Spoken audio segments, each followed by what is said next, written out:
क्रांति की शुरुआत जो है वो दूसरों से उम्मीद रखकर नहीं होती है, क्रांति की शुरुआत होती है खुद क्रांति बनने से।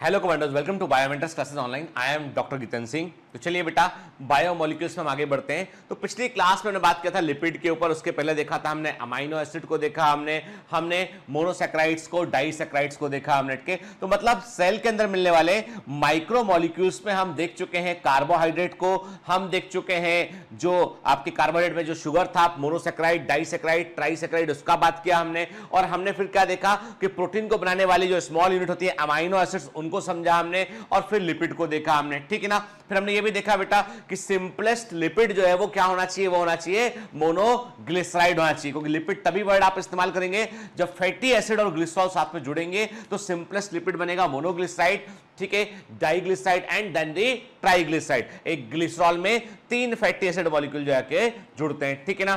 क्लियर। चलिए, तो आगे बढ़ने के पहले बेटा मैं आपसे कुछ क्वेश्चन करूंगा, आपको उनके उत्तर देना है। तो पहला क्वेश्चन आपसे यह है कि आपको बताना है कि how many fatty acids are present in phospholipid के। फॉस्फोलिपिड में कितने फैटी एसिड पाए जाते हैं? How many fatty acids are present in phospholipid. Phospholipid में कितने फैटी एसिड चेन पाए जाते हैं? और दूसरा आपको बताना है name of essential fatty acid के। तो एसेंशियल फैटी एसिड के आपको नाम बताने हैं। क्या बताना है बेटा, बताइए। कि पहला क्वेश्चन है आपको फॉस्फोलिपिड में कितने फैटी एसिड होते हैं ये बताना है आपको, और एसेंशियल फैटी एसिड का आपको नाम बताना है, ठीक है ना। Clear. And which of the बताना आपको कि name of the fatty acid present in the milk fat के। यानी वो फैटी एसिड कौन सा जो मिल्क फैट के अंदर हमको देखने मिलता है, ठीक है, दूध के अंदर देखने मिलता है, उस फैटी एसिड का नाम बताना है आपको। क्लियर। चलिए, अब बेटा हम बात करेंगे, थोड़ा आगे बढ़ेंगे इसमें, हम थोड़ा सा चैप्टर को हमें स्पीड अप में लेना पड़ेगा हमको, ठीक है।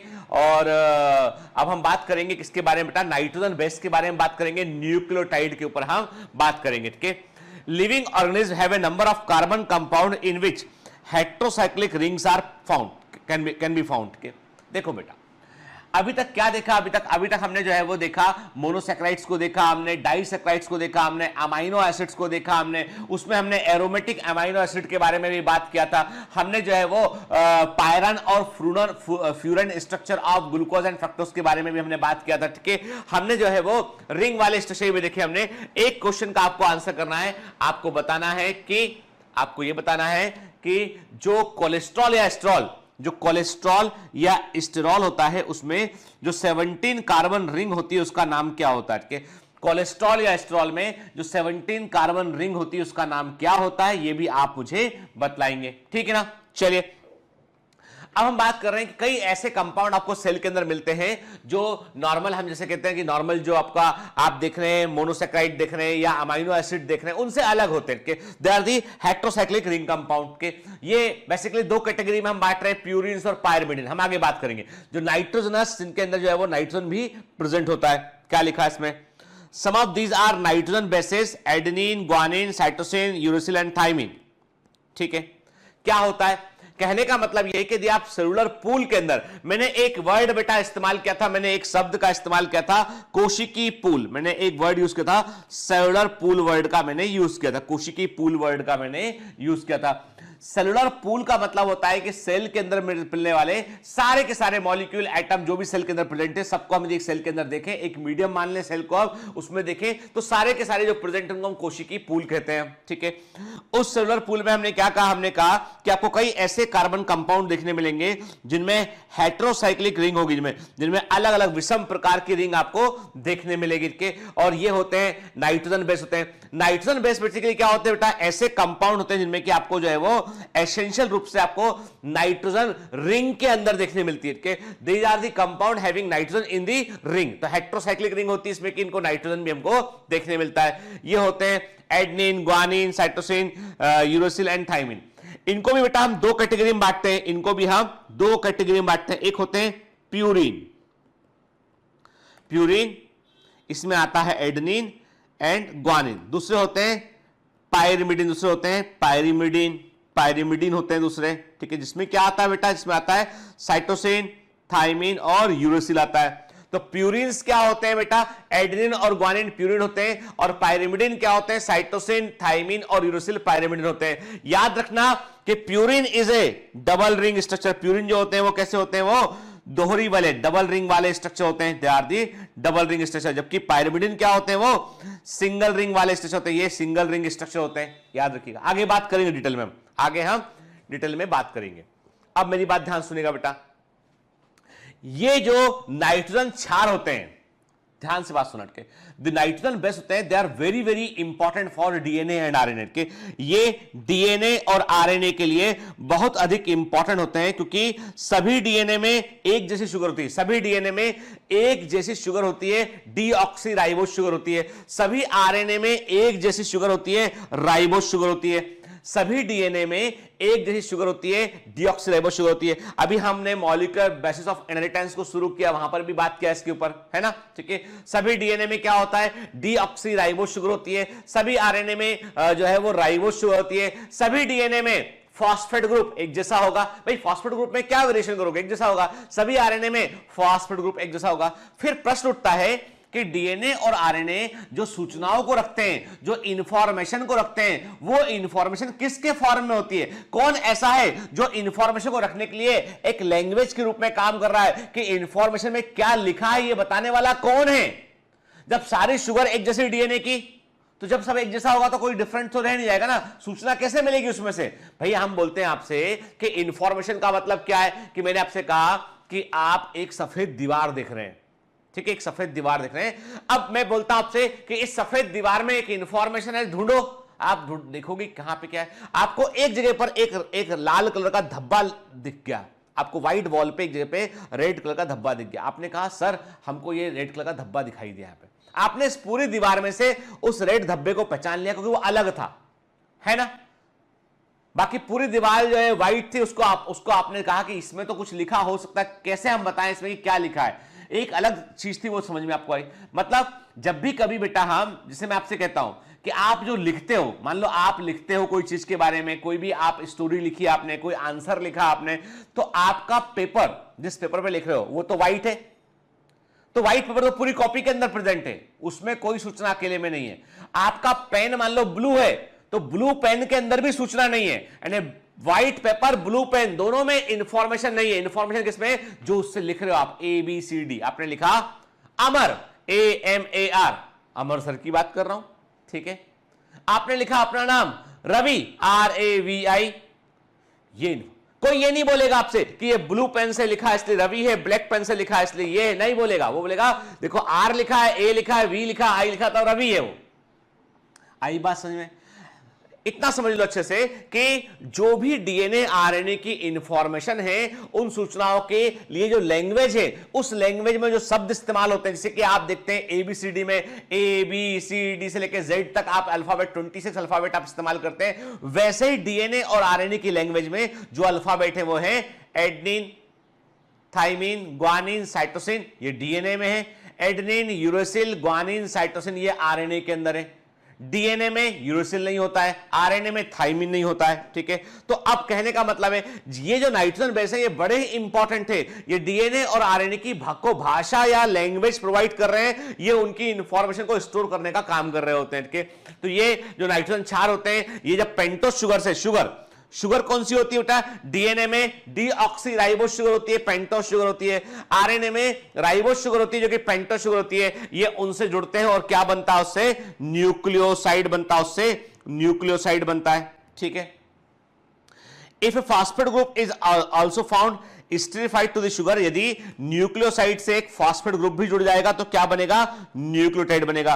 और न्यूक्लियोटाइड क्या होते हैं? They are the building blocks, ये they are the building blocks of nucleic acid, ये नाभिकीय अम्ल को बनाने वाले बिल्डिंग ब्लॉक होते हैं। तो मतलब एक पेंटोस शुगर और एक नाइट्रोजन बेस जुड़ेगा तो क्या बनेगा, न्यूक्लियोसाइड बनेगा, और उसमें एक फॉस्फेट जुड़ेगा तो न्यूक्लियोटाइड बनेगा। याद रखिएगा, ठीक है।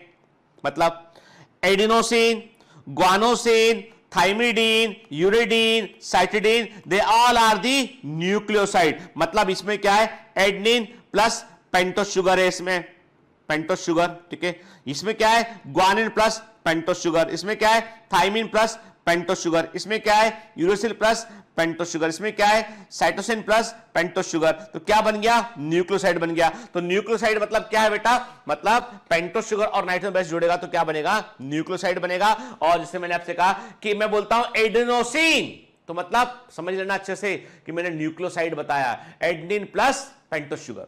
मैंने बोला आपसे guanosine, guanine plus pentose sugar, cytidine, cytosine plus pentose sugar, ठीक है ना। फिर जैसे ही आप फॉस्फेट को जोड़ोगे, फॉस्फेट फास्फोरिक एसिड के रूप से आता है, तो क्या करेगा वो इसको एसिड में कन्वर्ट कर देगा। यदि न्यूक्लिक एसिड को हम न्यूक्लिक एसिड कहते हैं तो उसमें एसिडिक प्रॉपर्टी आती कहां से, वो फॉस्फेट के कारण आती है, ठीक है ना। Adenylic acid, thymidylic acid, guanylic acid, uridylic acid और साइटिडाइलिक एसिड क्या होते हैं, ये न्यूक्लियोटाइड होते हैं। इसमें क्या किया आपने, इसमें आपने फॉस्फेट को जोड़ दिया आपने। जब फॉस्फेट को जोड़ा आपने तो क्या बन गया बेटा, ये क्या बन गया, एडिनोसिन एक न्यूक्लियोसाइड था, फॉस्फेट को जोड़ा तो एडिनाइलिक एसिड बन गया। ग्वानोसिन एक जो है वो न्यूक्लियोसाइड था, उसमें फॉस्फेट को जोड़ा तो ग्वाइनाइलिक एसिड बन गया। उठ के थाइमिडीन एक न्यूक्लियोसाइड था, फॉस्फेट को जोड़ा थाइमिडाइलिक एसिड बन गया। यूरिडीन जो है वो एक न्यूक्लियोसाइड था, फॉस्फेट को जोड़ा यूरिडाइलिक एसिड बन गया। साइटिडीन एक न्यूक्लियोसाइड था, उसमें फॉस्फेट को जोड़ा तो साइटिडाइलिक एसिड बन गया, जो कि न्यूक्लियोटाइड होता है, ठीक है। न्यूक्लिक एसिड जो डीएनए है और आरएनए है, ये न्यूक्लियोटाइड से मिलकर बने होते हैं, ठीक है। और डीएनए आरएनए जेनेटिक मटेरियल के रूप में कार्य करते हैं, ठीक है। They work as a genetic material, clear, ठीक है। चलिए अब न्यूक्लियोटाइड को हम एक एक करके ध्यान से देखते हैं। बड़ा काम का बेटा, अभी जो पढ़ रहे हैं ना, जो आपका मॉलिक्यूलर बेस ऑफ इनहेरिटेंस शुरू हुआ है ना, उससे कोरिलेटेड चैप्टर हिस्सा चल रहा है, ठीक है ना, ठीक। Nucleotides are the basic unit of nucleic acid, कोई डाउट नहीं इसमें।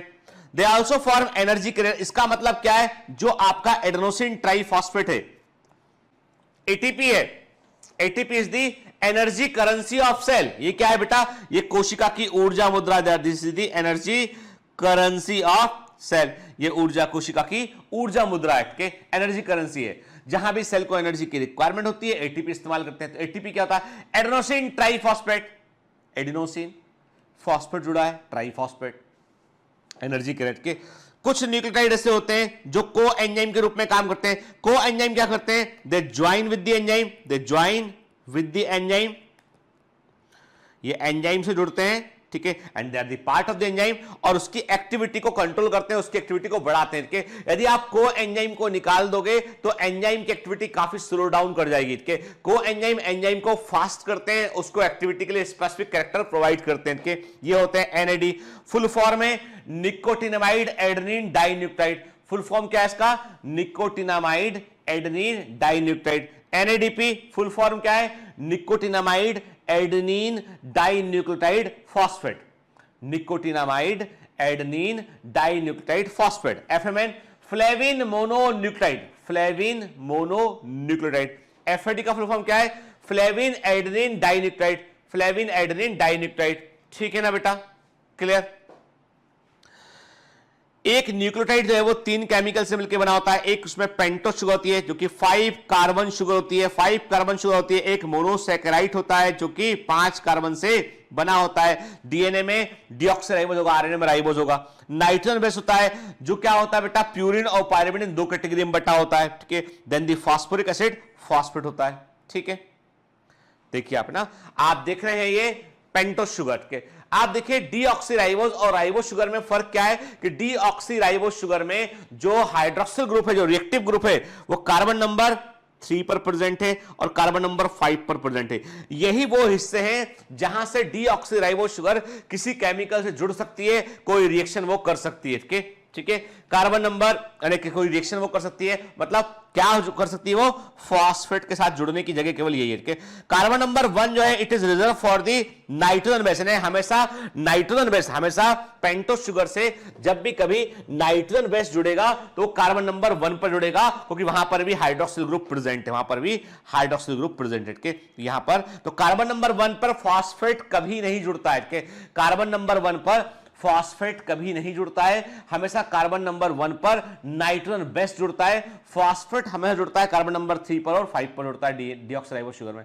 राइबोस शुगर की बात करें तो कार्बन नंबर 1 पर हमेशा नाइट्रोजन बेस जुड़ेगा, कार्बन नंबर 2, 3 और 5 पर फॉस्फेट जुड़ सकता है। ठीक है, देखिए पेंटोस शुगर दो तरह की है, राइबोस शुगर आरएनए में मिल पाई जाती है, डीऑक्सीराइबोस शुगर हमको डीएनए के अंदर देखने मिलती है, डीएनए में हमको ये देखने मिलती है। ठीक है, देखिए राइबोस एंड डीऑक्सीराइबोस, ठीक है ना बेटा। केमिकल स्ट्रक्चर इन शुगर के दिमाग में रखिएगा, बड़े इंपॉर्टेंट है बेटा, काम आएगा आगे। ठीक है ना, क्लियर। फॉर्मूला भी याद रखिएगा कि डीऑक्सीराइबोस शुगर का मॉलिक्यूलर वेट राइबोस से कम होता है, क्योंकि सेकंड कार्बन पर एक ऑक्सीजन इसमें कम होता है। ठीक है, then come to the nitrogen base. Nitrogen base क्या होते हैं, ये हेटेरोसाइक्लिक कंपाउंड होते हैं, इनकी साइकिल में कार्बन के अलावा जो है नाइट्रोजन भी इंक्लूडेड होता है, और ऐसे कंपाउंड को हम हेटेरोसाइक्लिक कंपाउंड कहते हैं, और ये दो तरह के होते हैं, प्यूरिन और पायरिमिडीन। ठीक है, देखिए है ना, प्यूरिन क्या है बेटा, डबल रिंग स्ट्रक्चर है, एडेनिन और ग्वानिन प्यूरिन में आते हैं। ठीक है, प्यूरिन जो होते हैं, याद रखना, बिल्कुल मत भूलना बेटा, एक एक चीज एमसीक्यू है, एग्जाम का क्वेश्चन है ये कि प्यूरिन डीएनए आरएनए दोनों में कॉमन होते हैं। ठीक है, एंड एडेनिन डीएनए में मिलेगा, आरएनए में मिलेगा, ग्वानिन डीएनए में मिलेगा, आरएनए में मिलेगा। ठीक है, एक जैसे ही होते हैं। पायरिमिडिन जो है वो सिंगल रिंग कंपाउंड होते हैं, तो उसमें से केवल एक पायरिमिडिन जो डीएनए और आरएनए दोनों में देखने मिलेगा वो होगा साइटोसिन, दोनों में कॉमन होगा। साइटोसिन आपको डीएनए और आरएनए दोनों में देखने मिलेगा, लेकिन थाइमिन कभी भी आरएनए के अंदर देखने नहीं मिलेगा, हमेशा डीएनए में देखने मिलेगा, जबकि यूरोसिल कभी भी डीएनए में देखने नहीं मिलेगा, हमेशा आरएनए में मिलेगा। मतलब थाइमिन केवल डीएनए में होगा और यूरोसिल केवल आरएनए में होगा। मतलब कभी भी थाइमिन आपको आरएनए के अंदर नहीं मिलेगा, कोई एक्सेप्शन भी नहीं है इसका, और कभी भी यूरेसिल जो आपको डीएनए के अंदर भी नहीं मिलेगा वो। क्लियर? ठीक है, चलिए अब आते हैं हम प्यूरिन पे।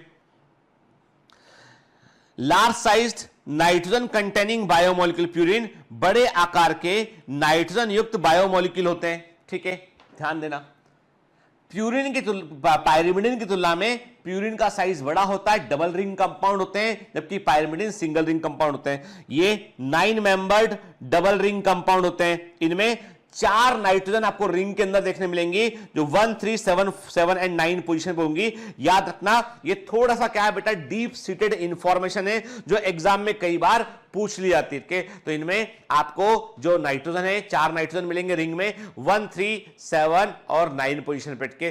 प्यूरिन जो है वो डीएनए आरएनए दोनों में आपको देखने मिलेगा, और प्यूरिन दो तरह का होता है, आपको एडेनिन और ग्वानिन। ठीक है, क्लियर। सबसे पहले बात करते हैं एडेनिन की, कि एडेनिन क्या होता है। एडेनिन आपको डीएनए आरएनए दोनों में देखने मिलेगा। केमिकली आप बात करेंगे किसका नाम क्या है, ठीक है, तो हम बायोलॉजिस्ट लोग क्या बोलते हैं, हम बायोलॉजी वाले लोग कहते हैं कि एडेनिन इज 6 एमिनो प्यूरिन, हमने ये नाम दिया इसको। लेकिन केमिस्ट्री वाले क्या बोलते हैं, 7H प्यूरिन 6 एमाइन के। तो केमिस्ट्री में ऐसे लिखा होता है, केमिस्ट्री के अंदर भी बायोमोलिक्यूल चैप्टर है बेटा, है ना, तो याद रखना उसके लिए बेटे। तो chemically it is 7H purine 6 amine होता है, या इसको हम 6 एमिनो प्यूरिन भी कहते हैं, और इसका chemical formula C5H5N5। It is very very important for chemistry biomolecule. ठीक है, ये जो मैं पढ़ा रहा हूं ना, ये चैप्टर 110% कवर करता है। 100% आपके नीट में आने वाले क्वेश्चन कवर करेगा, और 10 से 20% क्वेश्चन आपके जो केमिस्ट्री वाले पोर्शन में आएंगे उसको भी वो कवर करेगा, जो इस चैप्टर से आएंगे। तो हालांकि सर भी आपको बताएंगे, संजय सर भी किस चैप्टर को, लेकिन मैं यहां पर उसके बेसिक्स आपको बताता हुआ चल रहा हूं। ठीक है ना, इसका मॉलिक्यूलर वेट जो है 135 होता है। ये जो बता रहा हूं बेटा, ये केमिस्ट्री के पॉइंट ऑफ व्यू से बड़ा इंपॉर्टेंट है, तो नोट कर लेना, वहां भी याद कर लेना इसको। ठीक है ना, क्योंकि संजय सर बोलेंगे कि गितेन सर ने बायोमोलिक्यूल पढ़ाया तो कुछ भी बताया कि नहीं बताया, तो मेरी बेइज्जती मत कराना भाई, बता देना आप कि हाँ सर मालूम है, सर ने बताया था। ठीक है, देखो एडेनिन है ना, ठीक, तो एडेनिन में आप देख रहे हो 1 3 7 9 पे पोजीशन पे क्या है, नाइट्रोजन प्रेजेंट है इसमें, ठीक है। एडेनिन, अब ये जो एडेनिन का जो स्ट्रक्चर है, स्क्रीनशॉट ले लो इसका, इंपॉर्टेंट इमेज, ठीक है ना बेटा। केवल मैच दी कॉलम में एक तरफ एडेनिन, ग्वानिन, साइटोसिन, थाइमिन लिखा होता है, 4 स्ट्रक्चर बने होते हैं, तो केमिकल स्ट्रक्चर आपको पहचानना होता है। ऐसा क्वेश्चन केमिस्ट्री में भी आ सकता है, बायोलॉजी के अंदर भी ये आ सकता है, तो आपको याद रखना है। क्लियर, ठीक है। चलिए, एडेनिन एक प्यूरिन होता है, इसके कई सारे रोल होते हैं। अब ध्यान दो बेटा, है ना, ये सारे एमसीक्यू हैं, दिस ऑल क्वेश्चन, जितने भी स्टेटमेंट लिखे हैं, दिस ऑल आर एमसीक्यू, कुछ नहीं है, ये सब एमसीक्यू है। एमसीक्यू से निकाले गए पॉइंट हटके, the points harvested from the MCQ, exam में आए हुए, ठीक है ना। तो प्यूरिन, एडेनिन एक प्यूरिन है, इसके वैरायटी ऑफ रोल होते हैं, जैसे कि कोशिकी शोषण में आपको ये एटीपी बनाता हुआ दिखाई पड़ता है ना, एटीपी। जो एडेनोसिन ट्राइफॉस्फेट में क्या है, एडिनोसिन, एडिनोसिन मतलब एडेनिन प्लस नाइट्रोजन बेस, है ना बेटा। भाई एडिनोसिन का मतलब क्या है, adenine plus nitrogen base, adenine plus pentose sugar, मैंने गलत बोला, एडेनिन प्लस पेंटोस शुगर, क्योंकि एडेनिन खुद ही नाइट्रोजन बेस है। एडेनिन प्लस पेंटोस शुगर बेटा क्या होगा, एडिनोसिन होगा वो, है ना, ठीक है। फिर एज ए कोफैक्टर, अब मैंने कहा था NAD निकोटिनामाइड एडेनिन डाइन्यूक्लियोटाइड, देखो ये आ गया एडेनिन, आया ना एडेनिन, ठीक है। फ्लेविन एडेनिन डाइन्यूक्लियोटाइड, FAD में फ्लेविन एडेनिन डाइन्यूक्लियोटाइड आया ना, ठीक है।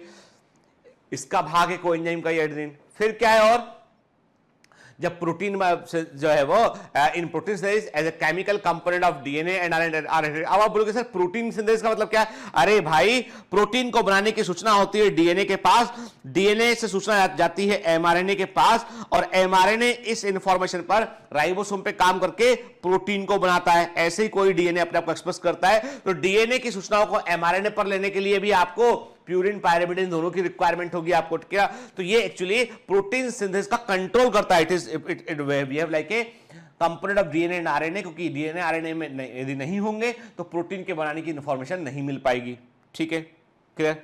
अब आते हैं हम ग्वानिन पे। ग्वानिन भी डीएनए आरएनए दोनों के अंदर प्रेजेंट है। केमिस्ट्री के पॉइंट ऑफ व्यू से इसको हम क्या बोलेंगे, केमिकल, इसको 2-amino-6 ऑक्सोप्यूरिन बोलेंगे। क्या बोलेंगे बेटा इसको हम, 2-amino-6 ऑक्सोप्यूरिन बोलेंगे। और केमिकल फॉर्मूला क्या है, C5H5N5O। याद रखना बेटा के ये केमिकल फॉर्मूला जिपमर के अंदर बायोलॉजी वाले हिस्से में भी पूछा गया है, और केमिस्ट्री में तो आ ही सकता है के। इसका मॉलिक्यूलर वेट 151.12 होता है, ठीक है।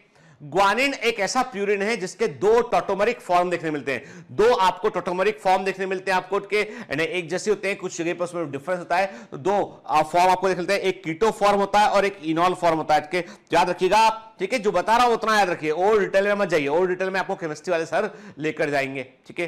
तो ग्वानिन के 2 टॉटोमरिक फॉर्म होते हैं, एक होता है कीटो फॉर्म, एक होता है इनॉल फॉर्म, ठीक है, क्लियर।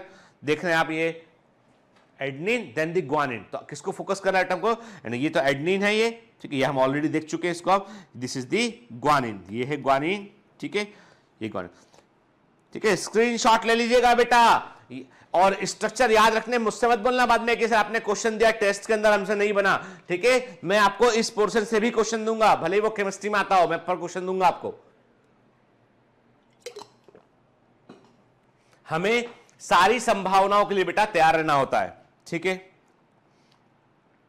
पहली बार ग्वानिन को जो है वो आइसोलेट किया गया था 1844 में एक्सक्रीटर ऑफ द सी वर्ड के, जो सी वर्ड होती है, समुद्री पक्षी होते हैं ना, उनके मल से, उनके एक्सक्रीट्रा से इसको निकाला गया था, और इसलिए इसको ग्वानो नाम दिया गया, के ग्वानो, और जिसका इस्तेमाल बेसिकली लोग बाग जो है वो फर्टिलाइजर के रूप में करते थे, यानी जो सी वर्ड होते हैं, सी वर्ड का जो मल होता है, एक्सक्रीट्रा होता है, उसका इस्तेमाल लोग बाग जो है खाद के रूप में करते थे, फर्टिलाइजर के रूप में करते थे।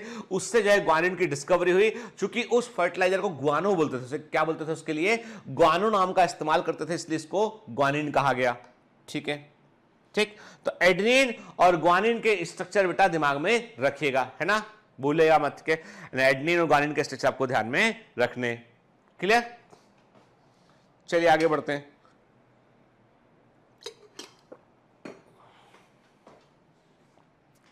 पायरिमिडिन की बात करते हैं। पायरिमिडिन ये छोटे साइज के होते हैं, हेट्रोसाइक्लिक नाइट्रोजन बेस होते हैं बेटा के, इसमें 6 मेंबर रिंग होती है और केवल 2 नाइट्रोजन रिंग में होते हैं फर्स्ट और 3 पोजीशन पे, ठीक है, 6 मेंबर रिंग होती है, इसमें 2 नाइट्रोजन होते हैं रिंग में, फर्स्ट और 3 पोजीशन पे।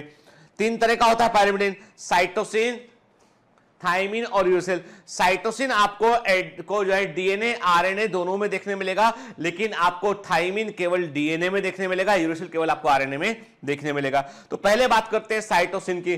साइटोसिन, एक एक चीज बेटा नोट करना, भूलना नहीं कुछ भी के, इंपॉर्टेंट के। Cytosine present in both DNA and RNA, DNA और आरएनए दोनों में पाया जाता है। केमिकली बोलोगे तो क्या कहोगे, इसको बोलोगे 4 अमीनो 3H पायरिमिडिन 2 ऑन, ठीक है, पायरिमिडिन 2 ऑन, ठीक है। केमिकल फॉर्मूला है C4H5N3O, मॉलिक्यूलर वेट इसका होता है 111.102, ठीक है। वेरी वेरी इंपॉर्टेंट इंफॉर्मेशन दिमाग में रखना है। केमिस्ट्री में सिंपल सा आएगा कि single ring compound, heterocyclic compound के उसमें 4th पोजीशन पर क्या है बेटा, उसमें एमिनो ग्रुप 4th पोजीशन पे और कीटो ग्रुप उसमें 2nd पोजीशन पे होता है, दैट इज दी साइटोसिन, ठीक है, दैट इज दी साइटोसिन। देखिए, ठीक है, ये अपना क्या है बेटा, ये है साइटोसिन। केमिकल स्ट्रक्चर दिमाग में रखिएगा बेटा, ठीक है ना। फिर आते हैं थाइमिन पे। थाइमिन केवल और केवल डीएनए में देखने मिलता है। यदि आपको डीएनए और आरएनए को पहचानना हो तो सबसे अच्छा तरीका है कि आप नाइट्रोजन बेस देख लें। थाइमिन जिसमें होगा वो डीएनए होगा, और जिसमें जो है वो यूरेसिल होगा वो आरएनए होगा, और डीएनए में डीऑक्सीराइबोस शुगर होगी, आरएनए में राइबोस शुगर होगी के। तो ये केवल डीएनए में होता है। Chemical it is 5 methyl pyrimidine 2,4 bracket में 1H3H डायोन, ठीक है। केमिकल फॉर्मूला इसका है C5H6N2O2 is the chemical formula, clear. इसका मॉलिक्यूलर वेट 126.11 होता है। Thymine very very IMP AIIMS के अंदर पूछा गया क्वेश्चन के, दिस इज द क्वेश्चन आज एम्स के, ये एम्स का क्वेश्चन है ये। हालांकि अभी तो नीट एग्जाम अकेला ही हो रहा है, पर तब भी एम्स के जो क्वेश्चन थे वो कई बार एग्जाम में आ सकते हैं बेटा। इसलिए thymine is actually 5 methyl uracil. Thymine वास्तव में क्या होता है, 5 मिथाइल। यूरेसिल में 5th पोजीशन पर जब मिथाइल ग्रुप जुड़ जाता है तो थाइमिन बनता है। तो साइंटिस्ट कहते हैं कि इवोल्यूशन के पॉइंट ऑफ व्यू से आरएनए पहले इवॉल्व हुआ है और उसके बाद आया है डीएनए के, तो इसका मतलब यूरेसिल पहले इवॉल्व हुआ है उसके बाद आया है थाइमिन। तो यूरेसिल में जो 5th पोजीशन है वहां पर मिथाइल ग्रुप को ऐड किया गया तो इसको बोला गया 5 मिथाइल यूरेसिल कहा गया, और यही होता है थाइमिन, ठीक है। Derived by methylation of uracil at 5th carbon, very very important, याद रखिएगा, ठीक है। दिस इज दी, ये है 5th कार्बन इसका, ठीक है। तो हम देख रहे हैं ये स्ट्रक्चर क्या है बेटा, ये है थाइमिन। याद रखना बेटा ना, इंपॉर्टेंट है यार, है ना, ठीक है। बोल रहा हूं बेटा आईएमपी है तो आईएमपी है, ठीक है। चलिए, uracil present only in RNA, केवल आरएनए में देखने मिलता है, ठीक है। केमिकली पायरिमिडिन 2,4 ब्रैकेट में 1H3H डायोन, या इसको बोलते हैं 2-ऑक्सी-4-ऑक्सी पायरिमिडिन, ठीक है ना, 2-ऑक्सी-4-ऑक्सी पायरिमिडिन, ठीक है। Chemical formula C4H4N2O2 is the chemical formula. Molecular weight is 112.08, ठीक है। इतना डिटेल्ड इंफॉर्मेशन जो है बायोलॉजी में नहीं आता है, पर केमिस्ट्री में आता है बेटा, और केमिस्ट्री के अंदर सिलेबस में ये है, ठीक है, नीट के अंदर सिलेबस में, इसलिए याद रखना, ठीक है। यदि आप यूरेसिल में 5th कार्बन पर आप मिथाइलेशन कर देंगे, मिथाइल ग्रुप को आप ऐड कर देंगे तो वो बन जाएगा थाइमिन बन जाएगा, ठीक है। थाइमिन यूरेसिल में आपको थाइमिन में कन्वर्ट करना है तो 5th कार्बन पर आप मिथाइलेशन कर दीजिए, मिथाइल ग्रुप को जोड़ दीजिए, वो बन जाएगा थाइमिन, ठीक है। देखिए, है ना, स्ट्रक्चर सेम है, केवल 5th कार्बन पर यहां पर मिथाइल ग्रुप नहीं है, होता तो थाइमिन में जाता है, अदरवाइज इट इज यूरेसिल, ठीक है, क्लियर। यूरेसिल जो है ये भी टॉटोमेरिक शिफ्ट शो करता है, it also shows the tautomeric form के। टॉटोमेरिक फॉर्म मतलब कीटो और इनॉल फॉर्म को ये शो करता है के। तो हमने क्या कहा, हमने कहा कि जो एक तो ग्वानिन क्या शो करता है, एक तो ग्वानिन के बारे में देखा था, ग्वानिन जो होता है वो भी टॉटोमेरिक फॉर्म को शो करता है। यूरेसिल भी टॉटोमेरिक शिफ्ट करता है। ये keto tautomer is referred as lactam, और जो है वो इनॉल को हम बोलते हैं लैक्टिम के। तो कोई पूछता आपसे केमिस्ट्री में कि कौन सा नाइट्रोजन बेस ऐसा है जो लैक्टिम और लैक्टम स्ट्रक्चर को शो करता है, कौन सा ऐसा नाइट्रोजन बेस है जो लैक्टिम और लैक्टम स्ट्रक्चर को शो करता है, वो है बेटा, वो है यूरेसिल, ठीक है। क्या है वो, यूरेसिल है वो, ठीक है। और ये टॉटोमेरिक फॉर्म आपको pH 7 पे कॉमनली, आपको न्यूट्रल pH पे आपको कॉमनली ये देखने मिलते हैं। आप बोलोगे सर इतने डिटेल इंफॉर्मेशन क्या हमें पढ़ना चाहिए? बिल्कुल बेटा पढ़ना चाहिए, क्योंकि ये जो है आपके केमिस्ट्री के अंदर भी आएगा काम में, आपके बायोलॉजी में भी काम में आएगा और आगे भी काम में आपको आएगा, ठीक है ना, इंपॉर्टेंट है। कई बच्चों को लग रहा है चैप्टर सा थोड़ा सा जो है डल है। भाई देखो, इंफॉर्मेशन को यदि आप नहीं दिमाग में रखेंगे, this chapter is very much informative, ये चैप्टर बहुत अधिक इंफॉर्मेटिव है। यहाँ पे जो सीख रहे हैं ना आप, यही इंफॉर्मेशन से आगे के चैप्टर में हम काम, जैसे जब आप मॉलिक्यूलर बेसिस ऑफ इनहेरिटेंस में हम आगे बढ़ेंगे ना, तो आप देखेंगे ये इंफॉर्मेशन कितना काम वहां पर आता है, ठीक है ना, clear. Lactam structure is most common form of uracil, uracil का सबसे कॉमन फॉर्म क्या होता है? वो होता है लैक्टम स्ट्रक्चर होता है, ठीक है। और याद रखना बेटा, अब देखो यहां पर एक क्लिनिकल क्वेश्चन आया, यहां पे इंपॉर्टेंट क्वेश्चन आया कि 5-फ्लोरो-यूरेसिल एक एंटी कैंसर ड्रग है, ठीक है। यूरेसिल में फ्लोरिडेशन किया गया, उसका 5th पोजीशन पे फ्लोरीन ग्रुप को जोड़ा गया यहां पे, तो five fluorouracil is an anti cancer drug के, एक कैंसर के उपचार में इस्तेमाल होने वाली दवा होती है 5-फ्लोरो-यूरेसिल, जो कि एक एंटी कैंसर ड्रग होती है, याद रखिएगा, ठीक है। देखिए पायरेमिडिन देख रहे हैं हम, साइटोसिन देख रहे हैं, देन यूरेसिल देख रहे हैं, और हम क्या देख रहे हैं? हम थाइमिन देख रहे हैं हम, ठीक है ना, क्लियर, क्लियर बेटा, ठीक है ना। चलिए आगे बढ़ते हैं,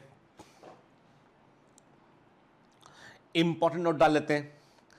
Xanthine and hypoxanthine are mutated form of guanine and adenine respectively. Very IMP के xanthine जो है वो जब guanine में म्यूटेशन होगा तो xanthine बनेगा। एडेनिन के अंदर कोई परिवर्तन आएगा केमिकल केमिस्ट्री से, यदि कोई रेडिएशन से कोई चेंज आएगा तो वो हाइपोजेंथिन बनेगा बेटा के। Due to mutagenic agent there is replacement of amino group with the OH group के। इसमें क्या होता है बेटा, जो म्यूटाजेनिक एजेंट होते हैं जो म्यूटेशन को उत्पन्न करते हैं वो क्या करते हैं, वो जो है वो जो एमिनो ग्रुप है उसको वो ओएच ग्रुप से रिप्लेस कर देते हैं, ठीक है। मतलब देयर आर सम केमिकल्स, कुछ ऐसे केमिकल होते हैं जो डीएनए के अंदर परिवर्तन करते हैं, डीएनए के अंदर बड़ा परिवर्तन करते हैं, ऐसे केमिकल्स को म्यूटाजेनिक एजेंट कहते हैं और ये म्यूटेशन उत्पन्न करते हैं और जिसके कारण कई बार कैंसर भी हो सकता है। तो क्या होता है बेटा, जब जो है वो यानी ग्वानिन में म्यूटेशन हुआ तो जेंथिन बन गया और एडेनिन में होता वो हाइपोजेंथिन बन गया, ठीक है।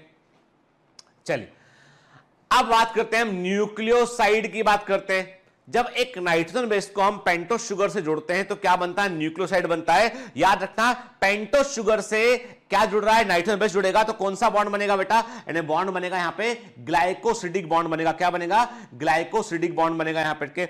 जब नाइट्रोजन बेस जो है वो पेंटोस शुगर के हमेशा कार्बन 1 से जुड़े के, always join with the carbon 1 of pentose sugar. याद रखना कि हमेशा वो पेंटोस शुगर के कार्बन 1 से जुड़ेगा बेटा, और बॉन्ड कौन सा होगा, वो ग्लाइकोसिडिक बॉन्ड होगा। क्या होगा बेटा, वो ग्लाइकोसिडिक बॉन्ड होगा। याद रखना, भूलना नहीं, ठीक है। फिर प्यूरिन, हमेशा प्यूरिन जुड़ता है अपनी N9 पोजीशन से और पायरिमिडिन जुड़ता है हमेशा N3 पोजीशन से। अब बोलोगे सर ये N9 और N3 क्या है, अरे बताया था ना बेटा मैंने कि 1379 जो प्यूरिन है वो डबल रिंग स्ट्रक्चर है, उसमें 1379 पोजीशन पे क्या है, वहां पर नाइट्रोजन प्रेजेंट है। पायरिमिडिन में 1 और 3 पोजीशन पे क्या है, वहां पर नाइट्रोजन प्रेजेंट है। तो प्यूरिन N9 से जुड़ता है और पायरिमिडिन N3 से जुड़ता है हमेशा पेंटोस शुगर से, ठीक है ना, क्लियर। तो क्या बनता है, एक नाइट्रोजन बेस एक पेंटोस शुगर से जुड़ेगा तो एक न्यूक्लियोसाइड बनता है, जैसे एडेनोसिन था, ग्वानोसिन था, याद है ना, ठीक है। चलिए तो क्या कहा हमने कहा कि राइबो न्यूक्लियोसाइड का नाम क्या है, एडेनोसिन, ग्वानोसिन, यूरिडीन, साइटिडीन, ये राइबो न्यूक्लियोटाइड होते हैं, ठीक है ना। फिर डीऑक्सी राइबो न्यूक्लियोटाइड क्या होंगे, उसमें शुगर बदल जाएगी, शुगर क्या होगी, डीऑक्सी एडेनोसिन बोलेंगे, डीऑक्सी ग्वानोसिन बोलेंगे, डीऑक्सी थाइमिडिन बोलेंगे, डीऑक्सी साइटिडीन बोलेंगे, क्लियर। स्मॉल डी लगा दिया आगे हमने। याद रखना छोटी छोटी बातें हैं और एग्जाम में ये पूछ ली जाती हैं, ठीक है। हर चैप्टर आप सोचते हैं कि हर चैप्टर जो है वो उसमें हर जगह पर बहुत सारी इंटरेस्टिंग कहानियां हो वैक्सीन के समान, तो ऐसा नहीं होगा बेटा के। कुछ चैप्टर ऐसे हैं जहां पर information is much more important के, information should be very much refined, क्योंकि क्वेश्चन वैसा ही पूछा जाता है एग्जाम के अंदर, ठीक है। कई बार क्या होता है, कई बार हमारा पढ़ते हैं, हम पढ़ते पढ़ते हमको लगने लगता है कि बोर लगने लगता है। किसी ने लिखा, मैंने पढ़ा, किसी ने कमेंट लिखा, किसी ने मैं देखा कि जो है वो मेरे पर्सनल ब्लॉग वाले चैनल पे लिखा कि सर आपका लेक्चर सुन, आपका की आवाज मुझे ऐसी लगती है जैसे कि आप लोरी सुना रहे हो और मुझे नींद आ जाती है। मैं उसका आंसर भी दिया, मैंने लिखा उसमें कि बेटा please change your channel, don't waste your year. के यदि आपको मेरे पढ़ाने से नींद आ रही है, मेरा पढ़ाना आपको अच्छा नहीं लग रहा है, मेरा पढ़ाना जो है वो समझ में नहीं आ रहा है, तो प्लीज अपना साल खराब मत कीजिए, किसी और चैनल पे जो बहुत अच्छे से पढ़ाता हो, बहुत अच्छे से समझाता हो, के जो आई एम दी बेस्ट हो, जो के वहां जाके पढ़ लीजिए भाई। ठीक है, हमारा पीछा छोड़िए। ठीक है, हमने निमंत्रण पत्र भी नहीं दिया हुआ है। ठीक है, और हमारा आपका कोई ऐसा भी नहीं कि आपने कोई बहुत भारी फीस भर दी यहाँ पे और इसके चलते जो है आप हमें छोड़ नहीं सकते हैं, वो भी नहीं है। हम आपसे जो है वो बंधन बनाकर भी नहीं बैठे हुए हैं, आप हमारे जीवन साथी भी नहीं है। ठीक है, तो भैया फिर क्या प्रॉब्लम है? प्रॉब्लम है, जाओ कहीं और जाके देखो यार। ठीक है, यहाँ पे आप बोलोगे कि यहाँ तो केवल और केवल नीट पर फोकस होता है कि यहाँ पे फालतू की का जो है ना कि मतलब यहाँ पे वो नहीं है कि टी शर्टों पर लिख लिख के ऐड मार रहे हैं। ठीक है, कि टी शर्ट पे अपने अपने ब्रांड का नाम लिखा हुआ है यहाँ पे, के ये बड़ा बड़ा नाम लिखा हुआ अपना, के पीछे भी नाम लिखा, आगे भी नाम लिखा है, 5 मिनट पहले की ये खरीद लोगे ऐसा होगा, इतने नाम मेरा नाम लगा देना, उतना डिस्काउंट मिल जाएगा। ये सब फालतू का काम नहीं करते यहाँ पे। सिंपल जिसको पढ़ना है, जो सीरियस है, वो बायोमेंटर्स में आए, नहीं तो अपनी भैंस चराए। ठीक है, तो जो करना है वो कहने का मतलब ये है कि बेटा हर जगह पर जो है डिसिप्लिन में नहीं रहेंगे आप तो आपको कुछ नहीं मिलेगा। What you need is discipline. Success के लिए आपका अनुशासन होना जरूरी है। गुरु को गुरु समझिए, आपका दोस्त नहीं है वो। आपको लगता है ना कि आप जो है वो गले में हाथ डाल के घूमेंगे, तो ये गलत सोचते हैं आपके। आपका गुरु जो है वो गुरु है, टीचर है, और जब तक आप सीखेंगे तभी आप जब गुरु को गुरु मानेंगे आप। ठीक है ना, जिंदगी में ये मान लेना, ये बातें कड़वी है, बुरी लगती है, हो सकता है कई लोग लगा रहे सर तो बहुत ऐसी बात करते थे। वो जो जैसा लगे तुमको, उससे मुझे फर्क नहीं पड़ता। मुझे फर्क पड़ता है तुम सफल नहीं होगे तो मुझे बहुत फर्क पड़ेगा, तुम सफल हो गए मुझे बहुत अच्छा लगेगा। मैं यहां पर आपकी सफलता और असफलता के बीच में सेतु बनाने मैं चाह रहा हूं कि ये से एक वो ऐसा पुल बने जिस पर चलकर आप अपनी सफलता तक पहुंचे और आप अपने माता पिता का नाम रोशन करें और थोड़ा बहुत हमारा नाम रोशन करें आप। ठीक है, मैं चाहता हूं कि आज के 10 साल बाद जब आप पलट कर देखें तो आपके दिमाग में बायोमेंटर्स का एक नाम किसी कोने में हो आपके दिमाग में। 10-15 साल बाद जब कभी आप मुझसे मिले तो आपको खुशी हो मुझसे मिलके, मैं ये चाहता हूं। मुझे आपसे मिलके खुशी हो, मैं ये चाहता हूं। मुझे कोई छोटे मोटे कोर्स बेचकर अपना काम नहीं चलाना है कि मुझे केवल और केवल ये करना है मुझे कि मैंने कहा ना आपसे कि जो मेरा आपका जो बॉन्ड है, वो बॉन्ड की कीमत जो समझ सकता है वो समझ सकता है, जिसको नहीं समझ में आ रहा है वो नहीं समझ सकता। तो मेरा पर्पस ये कहने का कि भैया हर समय इंटरटेनमेंट मत ढूंढो, कहीं पर थोड़ा सा फोकस करना पड़ेगा, कहीं पर फैक्चुअल चीजों को भी समझना पड़ेगा, कहीं पर याद भी करना पड़ेगा थोड़ा सा, क्योंकि ये तो पूरा पैकेज है, समझिए। इसलिए बिल्कुल है ना, मैं कहता हूं हमेशा एक बात, अब ये बात जो कह रहा हूं वो गांठ बांध लीजिएगा। कभी कभी जी जलाने से जिंदगी रोशन हो जाती है, कभी कभी जी जलाने से जिंदगी रोशन हो जाती है, समझ गए ना? Hello, everyone. My name is Newton. I hope you are enjoying. Sorry to disturb you in between lecture, but it's important to inform you. You should download Biomentors app from Google Play Store. We need your support, so please take subscription to become an official commando of Biomentors. Bye bye. Continue your lecture.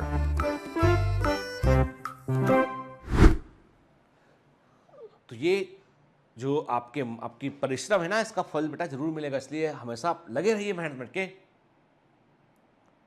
ठीक है, चलिए, तो मैं हमेशा कहता हूं कि इसलिए कि आप बगैर कुछ किए, बगैर कुछ ना करने से अच्छा है कि आप कोशिश करें, घिसे अपने आप को।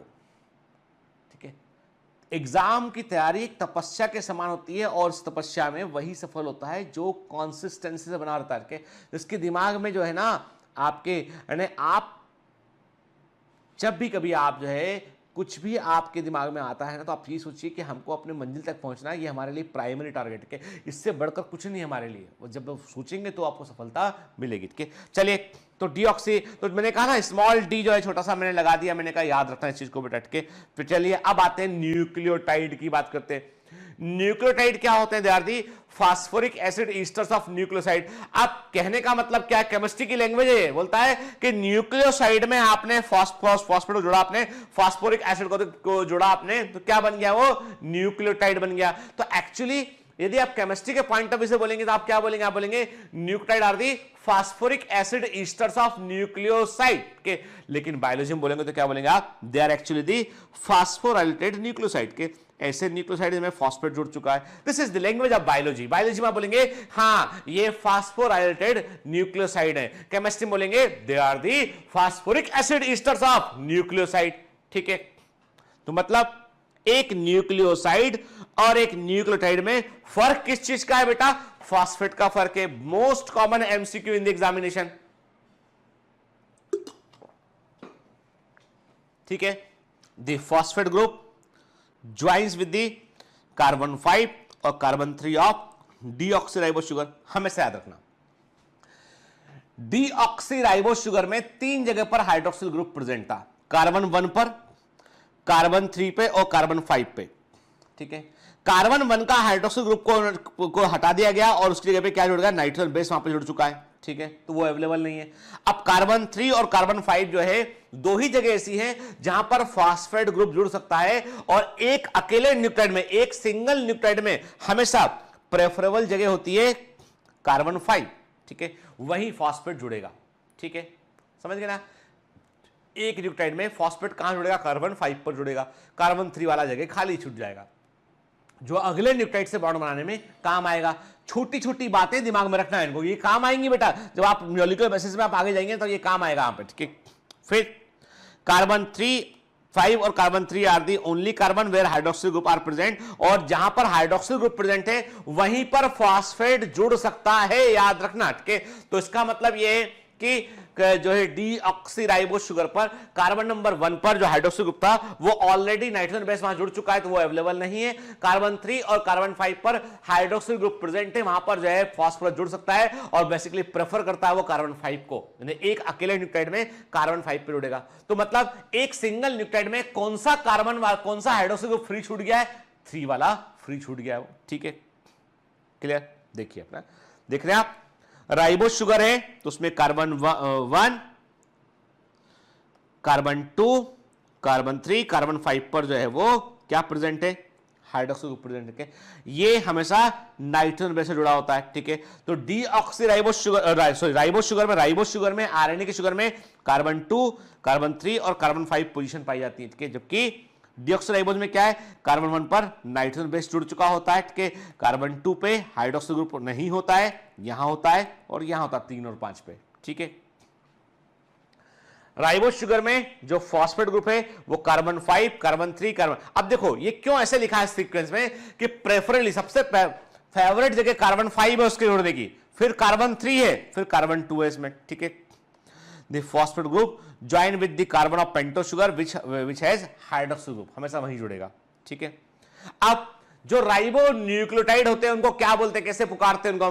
मैंने कहा आपसे, एनसीईआरटी में भी लिखा हुआ है, एडिनाइलिक एसिड, एएमपी। ठीक है, एडिनाइलिक एसिड बोलेंगे इसको हम, या ऐसा भी बोल सकते हैं इसको हम, एडिनोसिन मोनोफॉस्फेट। ठीक है, क्यों बोला? जैसे आपने एडिनोसिन बोला मतलब pentose sugar plus nitrogen base आ गया और एक फॉस्फेट जुड़ा है तो बन गया न्यूक्लियोटाइड। ठीक है ना, तो एएमपी बोलते हैं शॉर्ट में, तो याद रखना है AMP adenosine monophosphate is a nucleotide, it is a nucleotide. ठीक है ना बेटा, एडिनाइलिक एसिड भी कहते हैं। फिर guanylic acid GMP, guanosine monophosphate. ठीक है, then cytidylic acid CMP, uridylic acid UMP हुआ। ठीक है, फिर डीऑक्सीराइबोस न्यूक्लियोटाइड की बात करेंगे हम, तो हम बोलेंगे deoxy adenylic acid, deoxy guanylic acid, deoxy cytidylic acid और डीऑक्सी थाइमिडाइलिक एसिड होता है। स्मॉल डी लगा देंगे, एएमपी के आगे स्मॉल डी लगा मतलब वो डीऑक्सी एडिनाइलिक एसिड है वो। ठीक है ना, क्लियर? ठीक, ribonucleotides are the building blocks of RNA. Ribonucleotide RNA की बिल्डिंग ब्लॉक हैं, जबकि डीऑक्सीराइबो न्यूक्लियोटाइड किसके हैं बेटा? ये बिल्डिंग ब्लॉक ऑफ डीएनए होते हैं। के राइबो न्यूक्लियोटाइड आरएनए के बिल्डिंग ब्लॉक हैं, डीऑक्सीराइबो न्यूक्लियोटाइड जो है वो डीएनए के बिल्डिंग ब्लॉक है वो। ठीक है, देखिए आप ना क्या देख रहे हैं आप, देखो carbon number 1, carbon number 1, carbon number 2, carbon number 3, carbon number 4 and carbon number 5। ठीक है, आप ध्यान से देखिए इस न्यूक्लियोटाइड का। हमने यहां पे क्या देख रहे हैं आप, आपको दिखाई पड़ रहा है ये नाइट्रोजन बेस दिखाई पड़ रहा है, ये पेंटोस शुगर है, ये फास्फेट ग्रुप है। आप ध्यान से देखिए और मुझे बताइए, मैं आंसर नहीं करूंगा, आप मुझे बताएंगे, आप मुझे बताएंगे कि ये दिया गया न्यूक्लियोटाइड, ये दिया गया न्यूक्लियोटाइड डीएनए का है या आरएनए का न्यूक्लियोटाइड है, और ऐसा क्यों बोल रहे हैं आप, वाई? ठीक है, यदि आप बोलते हैं ये डीएनए का है तो ऐसा क्यों बोल रहे हैं, आरएनए का है तो ऐसा आप क्यों बोल रहे हैं? चलिए बताइएगा मुझे जरूर कमेंट में। देखो मैं समझना चाहता हूं कि जानना चाहता हूं कि आपको कितना समझ में आया बेटा, ठीक है ना। अभी जब हमारा जो है वो जो ये 2020 वाला एग्जाम हो जाएगा हमारा, उसके थोड़ा सा हमारे पास टाइम गैप होगा ना, तो मैंने सोचा है कि कुछ सेशंस हम ऐसे भी करेंगे। हम एक्चुअली क्या कोरोना के चलते हम सब लोग जो है अभी भी घर से काम कर रहे हैं। संजय सर तो अपने घर से ही रिकॉर्डिंग कर रहे हैं कि अमर सर जो है वो अकेले आदमी है जो उनका घर पास में पड़ता है ऑफिस के, तो वो ऑफिस जाके रिकॉर्डिंग करते हैं। मैं अपने घर से रिकॉर्डिंग कर रहा होता हूँ। पूरी टीम, अभी कोरोना के केसेस इतने बढ़ गए हैं कि जिसके चलते हम लोग जो है वो किसी भी स्टाफ को रिस्क में डालना नहीं चाहते हैं, तो बहुत कम स्टाफ है जो ऑफिस में आके काम करता है। पर मुझे लगता है कि एक आध दो महीने में सिचुएशन ठीक होगा यहाँ पे। तो हमने ये भी सोचा है कि हम वीक में जो है वो आपके जब एक टाइम टेबल बना लेंगे, और कुछ ऐसे हर सेशन लाइव नहीं होगा, पर देर में भी फ्यू लाइव सेशन आपके साथ में होंगे, इसमें कि आप उस चैप्टर के डाउट टीचर से डायरेक्ट पूछ पाएंगे आप, ठीक है ना। ठीक है, या डाउट पहले कलेक्ट कर लेंगे, टीचर उसको बताएंगे। तो लाइव में क्या होगा, थोड़ा सा इंटरेक्शन आपका बन जाएगा टीचर के साथ में, तो वो हम करेंगे। क्योंकि चाहे तो हम ये क्लास जो रिकॉर्ड हो रहा है ये भी लाइव जा सकता है, ठीक है, देयर इज नो प्रॉब्लम। ठीक है, यानी आपको बता दूं मैं कि ये हमारा जो सिस्टम सेटअप यूज कर रहे हैं हम, ठीक है, वी आर यूजिंग यहां पर मेरे घर में जो जियो का हम लोग जो है वो फाइबर कनेक्शन इस्तेमाल करते हैं। जियो का फाइबर कनेक्शन यहाँ पे बॉम्बे में बड़ा पॉपुलर है वो, ठीक है, जियो फाइबर बोलते हैं, वो यूज करते हैं। And what the plan which I S having is the diamond plan, ऊपर सबसे ऊपर के, एंड वो 500 Mbps स्पीड वाला प्लान जो होता है ना, कि आप कोई लेक्चर डालें खट से रोल आ गया, तो लाइव स्ट्रीमिंग का बेस्ट माहौल है। लेकिन प्रॉब्लम क्या है कि आपके एंड पे इंटरनेट, बहुत सारे बच्चे बोलते हैं सर इंटरनेट में दिक्कत होता है हमको, किस लिए हम लोग लाइव स्ट्रीमिंग सेशन नहीं करते हैं, पर लाइव स्ट्रीम क्लास नहीं करते हैं। पर ये है कि हाँ, और मुझसे भी आप पूछेंगे personally, believe me, I don't want any kind of destruction during the teaching, तो इसलिए मुझे भी बहुत, जब वो आते हैं फट कमेंट आते हैं, फिर कोई लोग चैट कर रहे होते हैं, तुम कैसी हो, तुम कैसे हो, क्या चल रहा है, अच्छा ये है कि अरे वाह वो आ गया बैठ गया, और वाह वाह वाह वाह सर, अरे वो क्या होता है, डिस्टर्ब करता है, टीचर का ध्यान भटकता है, कंटेंट पे से फोकस हटता है। तो वो सब चीजें पसंद नहीं है मेरे को पसंद है देखो मुझसे आप, मैं I am very much discipline person. मेरा सुबह उठने से लेकर रात के सोने तक का टाइम बिल्कुल डिसिप्लिन है। कब मुझे आपसे बात करनी, कब कौन सा कॉल उठाना, ये भी मैं डिसिप्लिन में रहता है कि आज मेरे पास फोन उठाने का वक्त है तो उठाऊंगा, नहीं है तो नहीं उठाऊंगा, ठीक। मतलब मैं जब ये इस तरह के कपड़े पहनता हूं मैं, तब समझ सकते हैं मैं how much respect I am having with for our forces, ठीक है ना। भले ही मैं फौज में नहीं हूं, लेकिन मैं फौज की लाइफ का अनुसरण करने की मैं कोशिश करता हूं, ठीक है। मेरे जीवन में डिसिप्लिन, अनुशासन का बड़ा महत्व है, ठीक है। और वही है चीज है, डिसिप्लिन ही वो चीज है जो आपको आगे बढ़ाती है, सच्चा योद्धा बनाती है। कमांडो, चाहे बायोमेंटर से कमांडो, उसका पहली शर्त है डिसिप्लिन का होना बेटा, ठीक है ना। तो चलिए, तो अब आपको ये बताना है मुझे, जो आप बताएंगे मेरे को कि ये जो न्यूक्लियोटाइड दिखाई पड़ रहा है ये डीएनए का है या आरएनए का है, और ऐसा आपने क्यों बोला, कारण विथ लॉजिक, ठीक है।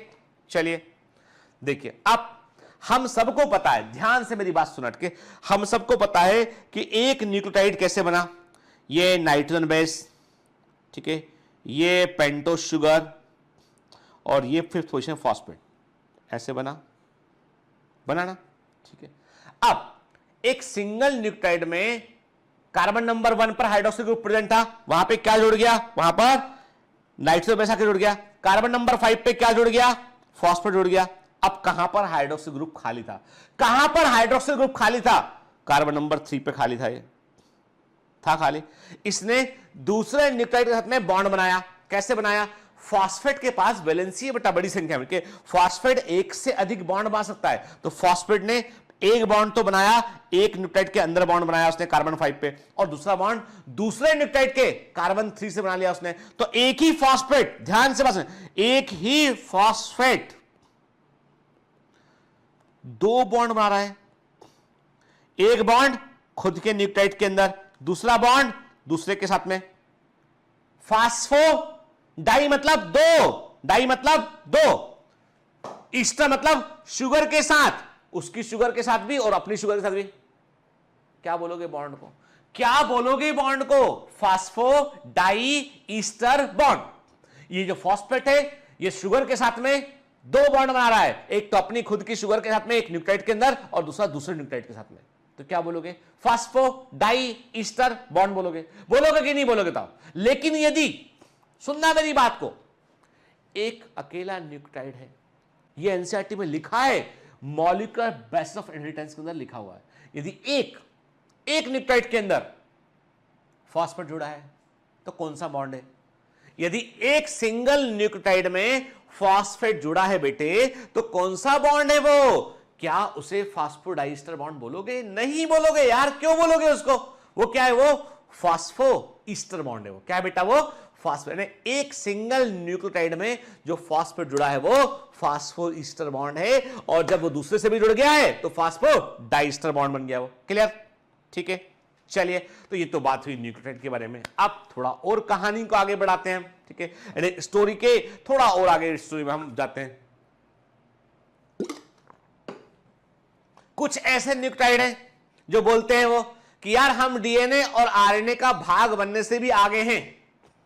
भाई कुछ लोग होते हैं आगे बढ़ के काम करते हैं, तो there are some special nucleotide, पता होना चाहिए आपको। Number 1 cyclic adenosine monophosphate, CAMP, very very IMP, ऐसे लिखते हैं इसको हम, CAMP, and this is the very important molecule. के ये इतना इंपॉर्टेंट है कि सेल के अंदर कई सारी जो है वो सेलुलर प्रोसेस को कंट्रोल करता है। इतना इंपॉर्टेंट है कि इसकी बात डीएनए मानता है। जो डीएनए को जाके बोलेगा डीएनए मान लेगा इसकी बात को। डीएनए का खास है, ये डीएनए का खास आदमी है, ठीक है। हार्मोन आता है, हार्मोन आके बोलता है, हार्मोन आया, सेल मेम्ब्रेन के पास आया, मेम्ब्रेन ने पहचाना हार्मोन को, पूछा क्या हमको कुछ बताना है? किसको बताना है? डीएनए को बताना है। तुम अंदर नहीं जा सकते हो तो क्या करें? तुम इसको बता दो। साइक्लिक एएमपी हार्मोन की बात सुनता है, अच्छा ये बात है, मैं जल्दी दौड़ जाता हूं, अब पापा को जाके बताता हूं। दौड़ के आया, बताया उसने, तो जो हार्मोन था वो प्राइमरी मैसेंजर, वो सूचना लेके आया था। Hormone is the primary messenger, सूचना लेके आया था। और जो दौड़ के गेट पे सूचना को लिया किसने? साइक्लिक एएमपी ने, और अंदर आके डीएनए को बताया, तो it is the second messenger. Clear? इसको ईएमएस सुदरलैंड ने खोजा 1956 में। इसको ईएमएस सुदरलैंड साइंटिस्ट का नाम इंपॉर्टेंट है, याद रखिएगा, 1956 में खोजा के इसके लिए इनको 1971 में नोबेल प्राइज मिला। और ये साइक्लिक एएमपी होता है वो एटीपी से बनता है। एटीपी उस पर काम करता है एंजाइम एडिनाइलेट साइक्लेज, और ये adenylate cyclase enzyme cell membrane पर प्रेजेंट होता है। याद रखना, सेल मेम्ब्रेन पर मिलता है, और इसे साइक्लिक एएमपी में ये कन्वर्ट करता है, ठीक है। The enzyme adenylate साइक्लेज involve in its formation, very very important, ठीक है ना। एंजाइम एडिनाइलेट साइक्लेज होता है वो इसके निर्माण में भाग लेता है, ठीक है। Clear? This enzyme is present on the inner side of the cell membrane. ये एंजाइम सेल मेम्ब्रेन पर इनर साइड अंदर की तरफ पाया जाता है। साइक्लिक एएमपी को हम सेकंड मैसेंजर ऑफ सेल कहते हैं। क्या बोलते हैं बेटा? सेकंड मैसेंजर ऑफ सेल बोलते हैं। कि साइक्लिक एएमपी के समान एक मॉलिक्यूल और भी होता है, साइक्लिक जीएमपी, जो इसके फंक्शन, कोई हर चीज का कोई वो तो होना चाहिए ना, फीडबैक कंट्रोल। तो साइक्लिक जीएमपी साइक्लिक एएमपी का फीडबैक कंट्रोल करता है। Cyclic AMP is important for the hormonal action. तो हार्मोन्स क्या होते हैं? Primary messenger of the cell होते हैं, और साइक्लिक एएमपी क्या होता है? Second messenger of the cell होता है। इसके अलावा कैल्शियम आयन भी सेकंड मैसेंजर के रूप में सेल में काम करते हैं। तो एक एक्स्ट्रा इंफॉर्मेशन है कि साइक्लिक एएमपी के अलावा कौन सा दूसरा ऐसा एलिमेंट या मॉलिक्यूल है जो सेकंड मैसेंजर ऑफ सेल के रूप में काम करता है, तो वो कैल्शियम आयन होते हैं, ठीक है।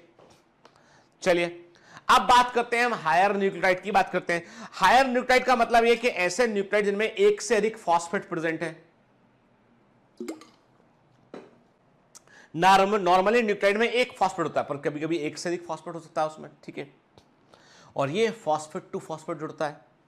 These are those nucleotide which are having more than one phosphate. याद रखना, वेरी वेरी इंपॉर्टेंट, जितने भी हायर फ्री, जितने भी फ्री जो सेल के अंदर फ्री मिलेंगे आपको, ठीक है। देखो बेटा, ऐसा नहीं है कि डीऑक्सीराइबोन्यूक्लियोटाइड हायर न्यूक्लियोटाइड नहीं होता है। डीऑक्सीराइबोन्यूक्लियोटाइड भी हायर न्यूक्लियोटाइड होता है, लेकिन वो फ्री फॉर्म में नहीं होता है। वो केवल और केवल डीएनए रेप्लिकेशन के समय देखने मिलता है, ठीक है। जब हम मॉलिक्यूलर बेसिस ऑफ इनहेरिटेंस में आगे पढ़ेंगे तब उस पर हम बात करेंगे, ठीक है, क्लियर। ये कभी भी डीऑक्सीराइबोन्यूक्लियोटाइड फ्री नहीं है, दे आर नेवर फ्री है ना, ये कभी भी फ्री न्यूक्लियोटाइड के रूप में देखने आपको नहीं मिलेंगे, ठीक है। ATP adenosine triphosphate, ADP adenosine diphosphate, GTP guanosine triphosphate, GDP guanosine diphosphate, UTP uridine triphosphate, UDP uridine diphosphate के, CTP cytidine triphosphate, CDP cytidine diphosphate के, ये आपको देखने मिलेंगे, ठीक है। इसमें सबसे इंपॉर्टेंट इसमें से है एटीपी, वेरी वेरी आईएमपी। ये एनर्जी करेंसी ऑफ सेल है।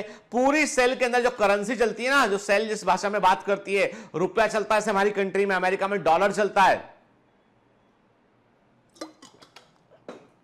सेल की दुनिया में चलता है एटीपी, ठीक है। इसको डिस्कवर किया था, एडेनोसिन ट्राइफॉस्फेट को डिस्कवर किया था जर्मन साइंटिस्ट के लोहमान ने। लिपमैन ने फर्स्ट टाइम एटीपी साइकिल को बताया, कैसे एटीपी बनता है, कैसे टूटता है, इस बारे में लिपमैन ने बताया, ठीक है।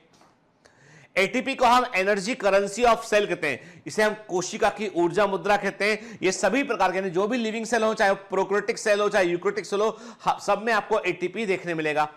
एटीपी का यदि केमिकल फॉर्मूला देखें हम, इंपॉर्टेंट है, आईएमपी है, केमिस्ट्री के पॉइंट ऑफ व्यू से भी इंपॉर्टेंट है, C10 H16 N5O13 P3, it is the chemical formula of empirical chemical formula of the adenosine triphosphate का ये इंपेरिकल केमिकल फॉर्मूला है, ठीक है। नाम क्या होगा इसका? तो इसका इतना लंबा नाम है कि हाथ पैर कप जाएंगे और नाम पता नहीं याद होगा कि नहीं होगा, कुछ कह नहीं सकते, ठीक है।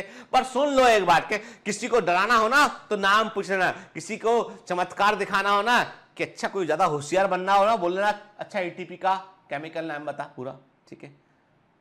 नहीं बता पाएगा, खतरनाक नाम है इसका, ठीक है। देखो ना इसके, ये भी हमारे बायोमेंटस का ही कमांडो है, लेकिन उसने कहा अरे बाप रे, नाम सुन के हाथ पैर कब गया इस पेट के।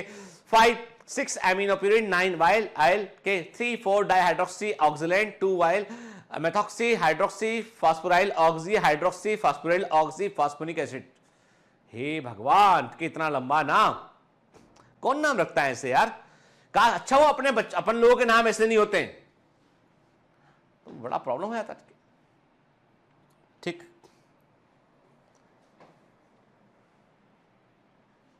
ठीक है ना, चलिए आगे बढ़ते हैं।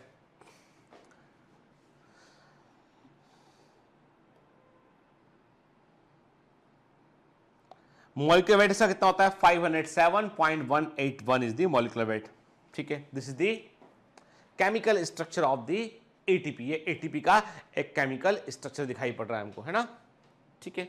चलिए, मैंने कहा आपसे कैसा होता है एक्चुअली एटीपी मॉलिक्यूल में, आपको मैंने क्या कहा, मैंने कहा आपसे इसमें एडेनिन नाम का नाइट्रोजन बेस प्रेजेंट है, राइबोस पेंटोस शुगर प्रेजेंट है, और इस पर एक फॉस्फेट, देन सेकंड फॉस्फेट। अब देखिए, दो फॉस्फेट जो होते हैं ना, फॉस्फेट टू फॉस्फेट, देखो मेरी बात ध्यान सुन के, जो बॉन्ड, जो फॉस्फेट जुड़ा हुआ है किससे? पेंटोस शुगर से डायरेक्ट जुड़ा हुआ है ये फॉस्फेट के, this is a normal bond, ये एक नॉर्मल बॉन्ड होगा, ये एक नॉर्मल कोवेलेंट बॉन्ड, नॉर्मल एक कोवेलेंट बॉन्ड होगा ये, ठीक है। It is a normal covalent bond, ठीक है। लेकिन जो फॉस्फेट टू फॉस्फेट बॉन्ड है, जो बॉन्ड फॉस्फेट टू फॉस्फेट है, वे हाई एनर्जी बॉन्ड है, क्योंकि नेगेटिव चार्ज मॉलिक्यूल, दो नेगेटिव चार्ज मॉलिक्यूल पास पास प्रेजेंट है, मतलब बड़ी मजबूती से जुड़ेंगे तब तो पास पास रहेंगे, नहीं तो भाग जाएंगे वो तो, ठीक है। It is a high energy bond, ठीक है। तो ये जो है हाई, एक एटीपी में यदि आप बोले कि देयर आर 3 फॉस्फेट बॉन्ड, एक एटीपी में 3 फॉस्फेट है, 3 फॉस्फेट बॉन्ड है, तो बेटा मेरी बात याद रखना, तीनों फॉस्फेट बॉन्ड हाई एनर्जी के नहीं होते, केवल 2 हाई एनर्जी बॉन्ड होते हैं जो फॉस्फेट टू फॉस्फेट होते हैं। पहला वाला बॉन्ड फॉस्फेट और पेंटोस शुगर के बीच में होता है, जो नॉर्मल कोवेलेंट बॉन्ड होता है, लेकिन बाकी के बॉन्ड जो है फॉस्फेट टू फॉस्फेट होते हैं, जो हाई एनर्जी बॉन्ड होते हैं। ठीक है, देखिए ध्यान से, एएमपी एडेनोसिन मोनोफॉस्फेट अल्फा, इसको हम अल्फा फॉस्फेट बोलते हैं, इसको हम अल्फा फॉस्फेट जब जुड़ेगा राइबोस से तो हमने क्या बोला, एएमपी बन गया, मोनोन्यूक्लियोटाइड बन गया। हमने कहा आपसे कि ये एडेनोसिन जो है वो वाला जो एडेनोसिन है उसमें एडेनोसिन मोनोफॉस्फेट बन गया इसके, फिर उसमें एक फॉस्फेट और जुड़ा तो फॉस्फेट टू फॉस्फेट बॉन्ड बनाए, तो वो हाई एनर्जी बॉन्ड है पहला, it is the normal covalent bond, it is the first high energy bond बनाए इसके।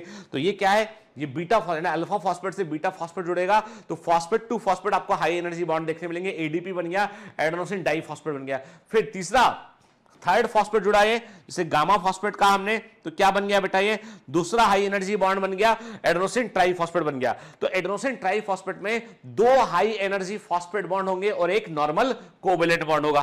ठीक है ना, clear.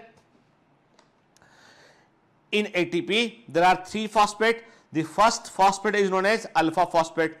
It attaches to the 5th carbon of the ribose sugar के 5th carbon जुड़ा होता है, नॉर्मल कोवेलेंट बॉन्ड होता है, इसका बॉन्ड एनर्जी 3.3 किलो कैलोरी से लेकर 4.4 किलो कैलोरी हम मान सकते हैं कि जो लेटेस्ट फिगर है वो 3.3 कहता है कि, तो हम कहते हैं कि 3.3 किलो कैलोरी से लेकर 4.4 किलो कैलोरी इसको हम मान सकते हैं। ठीक है, फिर दूसरा जो सेकंड फॉस्फेट होता है उसे हम बीटा फॉस्फेट कहते हैं। ये अल्फा फॉस्फेट के साथ में ये जुड़ा होता है, ये अल्फा फॉस्फेट के साथ में जुड़ा होता है विथ हाई एनर्जी बॉन्ड। ठीक है, और बॉन्ड एनर्जी कितनी होती है, 6.5 किलो कैलोरी। ठीक है, जिसको हम ब्रैकेट में से लेकर हम 6.5 से 7.3 किलो कैलोरी इसको कह सकते हैं हम। ठीक है ना बेटा, है ना, ठीक। तो ये सेकंड हो गया। फिर थर्ड फॉस्फेट जो होता है वो गामा फॉस्फेट होता है, और ये बीटा फॉस्फेट से जुड़ा होता है, विथ हाई एनर्जी बॉन्ड जुड़ा होता है, और इसकी बॉन्ड एनर्जी होती है 8.9 किलो कैलोरी होती है, जो नया आंकड़ा उसके अकॉर्डिंग, और ओल्ड फिगर के अकॉर्डिंग 7.3 किलो कैलोरी होती है। ठीक है, ठीक। तो जो नया वाला डेटा है बेटा, ये जो है वो कैंपबेल या तमाम अच्छी बायोलॉजी की बुक में दे रखा है, लेकिन चूंकि हमारे एनसीईआरटी में जो पुरानी बुक है उसके अंदर जो डेटा है वो पुराना वाला ही है, इसलिए याद रखिएगा पुराने वाले डेटा को भी आप दिमाग में रखिएगा आप। ठीक है ना, क्लियर। तो 7.3 किलो कैलोरी यहाँ पे एनर्जी देखने मिली है, क्लियर। ठीक है, देखिए ना, अरे क्या होता है बेटा, रेस्पिरेशन की प्रोसेस में आप क्या करते हो, आप ग्लूकोज मॉलिक्यूल को तोड़ते हो आपके, और ग्लूकोज मॉलिक्यूल को तोड़कर उससे एनर्जी निकालते हो, और उस एनर्जी का इस्तेमाल करते हो आप एडीपी और फॉस्फेट को आपस में जोड़ने के लिए, ताकि एडीपी से फॉस्फेट जुड़ेगा तो क्या बन जाएगा, एटीपी बन जाएगा। ठीक है, तो एटीपी प्रोडक्शन कुछ नहीं है, एटीपी प्रोडक्शन इतना ही है कि एडीपी के अंदर आपने एक फॉस्फेट को और जोड़ दिया है, और उसको जोड़ने के लिए आपको एनर्जी की रिक्वायरमेंट थी, वो एनर्जी आपने ग्लूकोज से ले लिया आपने। ठीक है, तो क्या बन गया, एटीपी बन गया। और जब इसका एटीपी का कहीं यूज करोगे आप, तो ये अपना बॉन्ड को तोड़ेगा, और तोड़ने पे जो एनर्जी बाहर निकलेगी वो प्रोसेस में इस्तेमाल कर ली जाएगी। ठीक है ना, clear.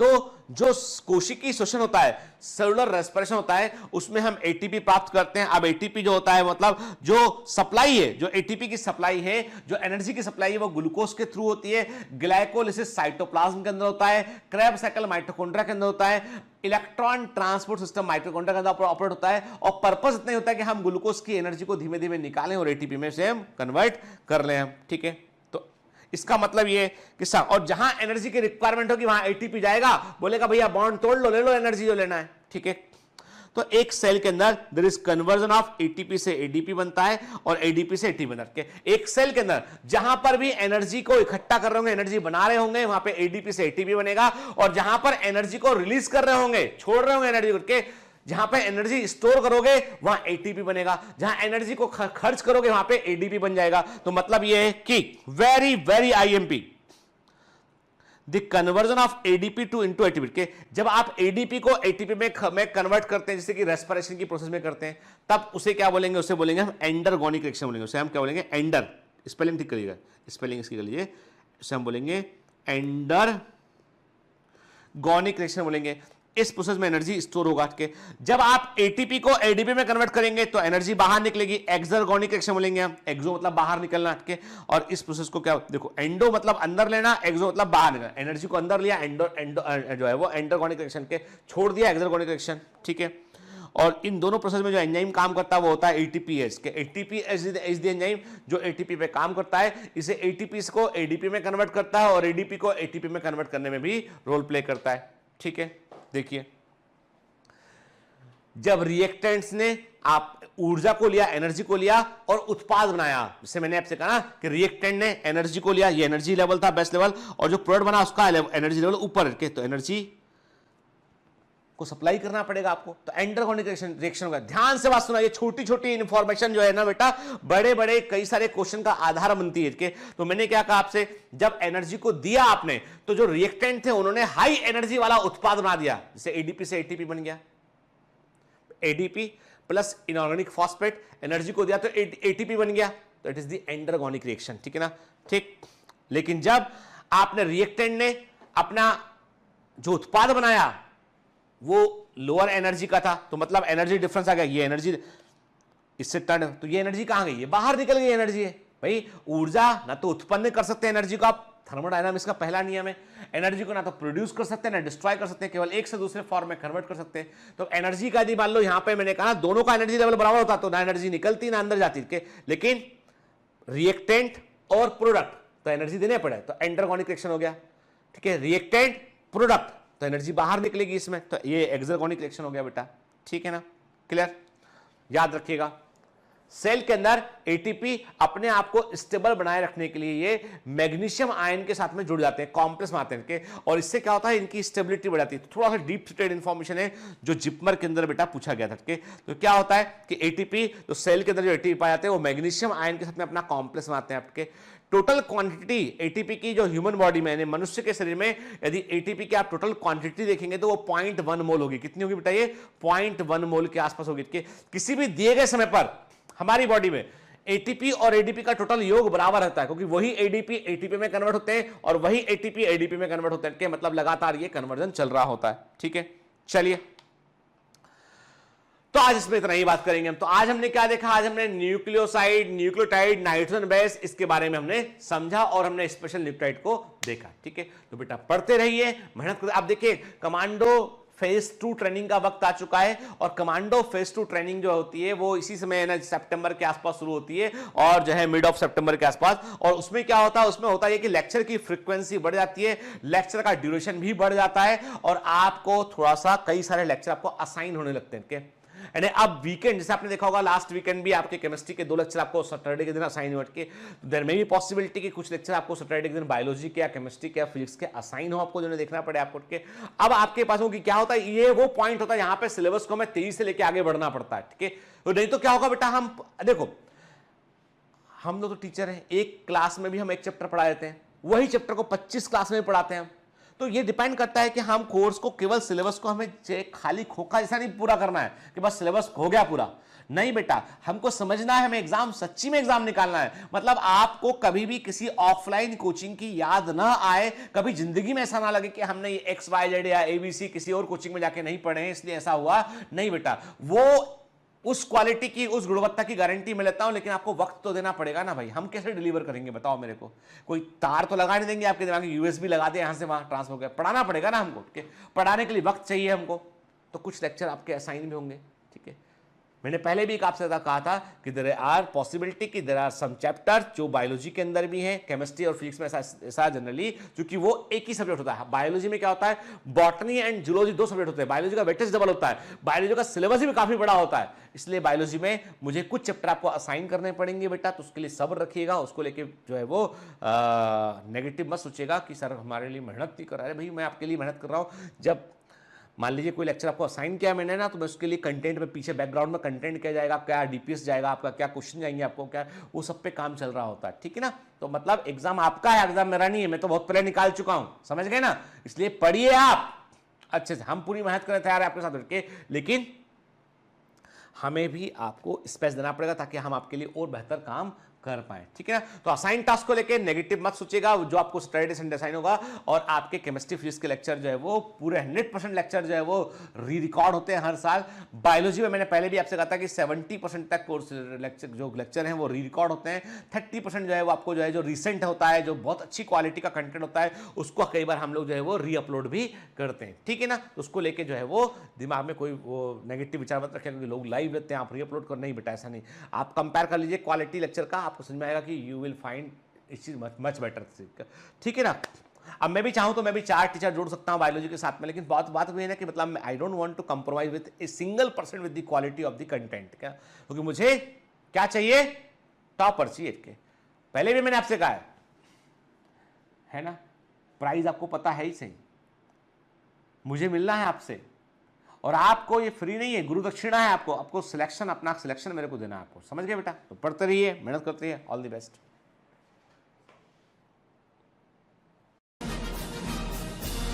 Hi. To become an official commando of Biomentors, join us at www.biomentors.online. Here you can solve daily practice papers, an online test. You can download performance enhancement sheets. You can track your progress. You can interact with other fellow commandos. Join us and prepare yourself. It's a commando training for your success.